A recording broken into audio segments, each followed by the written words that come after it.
Welcome back, everyone. It is Sunday sit-down time. I feel like we've finally gotten a little rest and relaxation from a Cotton Bowl week. You know, Cotton Bowl week, how was that for you, Chris? It was wild. I didn't get to go to Dallas like everybody else, but it was interesting watching it all unfold.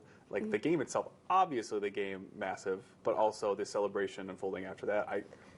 I think we all needed a week just to relax from that, right? Right. Well, on the field, it was a crazy scene. You know, a lot of emotion from players. You saw Eli, even get emotional too. When you look at what this means in the grand scheme of things for this program, what does a Cotton Bowl win against Ohio State? Granted, an Ohio State team that didn't have a lot of players, but what does that mean?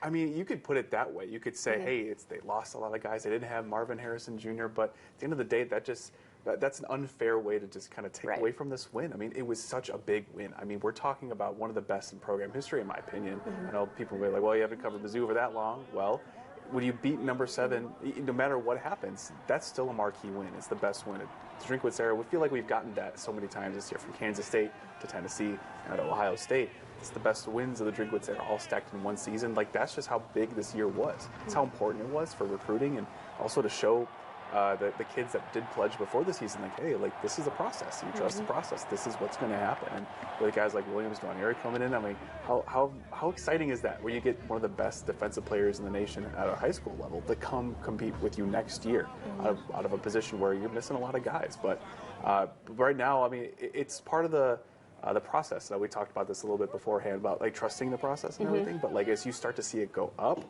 I mean, it's an all-time high. Yeah, well, when you talk about the sales pitch for the recruiting, process that you mentioned, it has to be, hey, we're the number, 9 team in the country. Next year we're expanding to 12 teams. Is that the sales pitch for Eli Drinkwitz going to recruits? I mean, you could just replay the Cotton Bowl. Right. Like if you're on defense, you can just replay the entire Cotton Bowl and say, hey, trust the process on defense. This is what it's going to look like. We're going to beat teams like Ohio State with our defense for entirely 4 quarters. I mean, I think it was the best defensive performance of the season, which is incredible considering what we saw against Tennessee too. But when you look at the offense, it's, hey, we're eventually going to figure it out. Yeah, it took 3 quarters and a little bit of the 4th, but they scored points. They got the points they needed to. They trusted the guys, Luther Bird and Brady Cook, the guys that brought them to the dance, and it was just a poetic way to end the season, to a way where you're like, this is what it looks like. You do everything right, this is what it looks like, and could be even better next year with a 12-team playoff. Well, Brady Cook's been one of the stories of this season, had a heck of a junior campaign. How do you think this sets up Brady Cook for next year? He's obviously gone through so much, but now, is that guy. He proved that he is that guy this year. Like he proved that. Like, to be honest with you, when it got to the 4th quarter, I was thinking, what's Brady going to do? How is he going to handle this situation? Because we've seen that so many times this year, where against Georgia, against LSU, where those games are losses, but against Kansas State, that was a win too. And those key clutch moments, how are you going to perform when the chips are down? The chips are down, it matters the most. And it came out perfectly. I mean, it wasn't a perfect pass to Marquise Johnson, but he got it there. That kick-started everything on the offense. It's exactly what you need. That's part of the metaphysical dog we've seen of Brady just kind of build up through the year to the point where this is what he can be. He can be a guy that wins you games. He can use his legs. He can get first downs. He can move the ball himself, but he also can pass really well too. I mean, his passing ability from last year to this year has been night and day, right? I mean, it's just been that much improved, and it's interesting to think now where can he go now? What kind of steps can he take from here? And I think that's what we're going to find out come spring camp and then fall next year. I say he has some weapons. Having a guy like Theo Weiss Jr. decide to come back next year, that's pretty big. I mean, that's pretty big for this program. Massive. I mean, you saw how much chemistry they came up with in just a year, in just one season with him, and obviously building off of what they had with Luther. And you saw the jump that Luther took from year 1 to year 2. Yeah. Imagine what year 2 is going to be like with Theo. I mean, the third down where he trusted him to catch that pass and take a big hit and get the first down, like that's the trust, the chemistry we're talking about, which wins you games. And then obviously when Ohio State jumped and it's a free play, he said, Theo's down there somewhere, give it to him, and he did. And that's just that veteran connection there.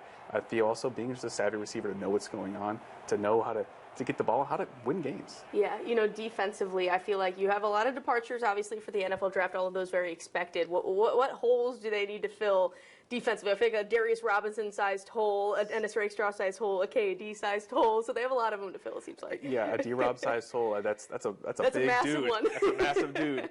But I think that's the thing. Right now, it's the idea of, like, well, we've seen them go to the transfer portal. We've seen Drinkwitz just go in there and find what he needs. And we also got, Williams and Mary coming in as a freshman. We also have a whole offseason to see what fits, what kind of people, what kind of players fit too. And I know they've already addressed that cornerback in the transfer portal too. But also, guys, Dre Norwood's coming back. He looked really good too in times where Ennis was missing games and was injured. And it was a bummer not to see Ennis play in Dallas. I really would love to see him play in his hometown, and, especially since I know how fired up he was for that. But I mean, these guys are going to be NFL draft picks. I mean, they're going to go to the NFL, and I think that's the thing. If you're thinking about, well, this is the proof. You know, you come here, you transfer here, you put the trust in the process here, and you're going to have an opportunity to play at the league. And not only that, but Ennis now too is people are kind of talking like we might be a day 2 pick in the NFL, maybe in a first round pick if he performs well at the combine and everything too. And you know, it's all there, and you got to fill those holes. But I think they've set themselves up in a position where you can fill those holes, and you really don't have to argue with it too. Well, the motto was obviously something to prove. I'd say they proved it, right? They moved to why stop now.